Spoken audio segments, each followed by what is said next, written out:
আম চাষি ভাইরা, আপনাদের জন্য গুরুত্বপূর্ণ একটি মেসেজ দেওয়ার জন্য আজকে এই ভিডিও। আপনারা অতি উৎসাহী হয়ে বিভিন্ন সময়ে আমের ডাল কাটেন। অবশ্য আমের ডাল কাটলে, সঠিক সময়ে আমের ডাল কাটলে অবশ্যই প্রতি বছর ফলন পাবেন। এটা সুন্দর একটি নিয়ম।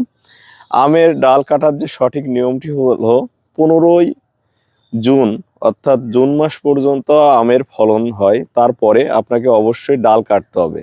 জুন মাসের 15 তারিখের ভিতরে আপনার আমের ডাল কেটে ফেলতে হবে।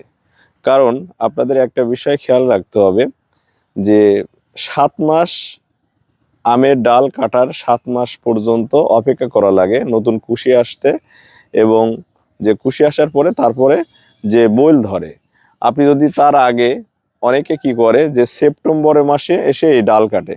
সেপ্টেম্বর মাসে ডাল কাটলে আপনার যে বিষয়টা লক্ষ্য করবেন সেটা দেখবেন যে সেপ্টেম্বর থেকে আপনার ফেব্রুয়ারি পর্যন্ত, ফেব্রুয়ারির পরে আবার মুকুল আসা শুরু করে। তাহলে সেপ্টেম্বর থেকে অক্টোবর, নভেম্বর, ডিসেম্বর, জানুয়ারি, ফেব্রুয়ারি, অর্থাৎ 5 মাস হচ্ছে। এই 5 মাসে কোনোভাবেই এই যে নতুন করে মুকুল আসবে না। তাহলে সঠিক নিয়ম জুন মাসে আপনি ডাল কাটবেন, তাহলে আপনি প্রতি বছর আমের ফলন পাবেন।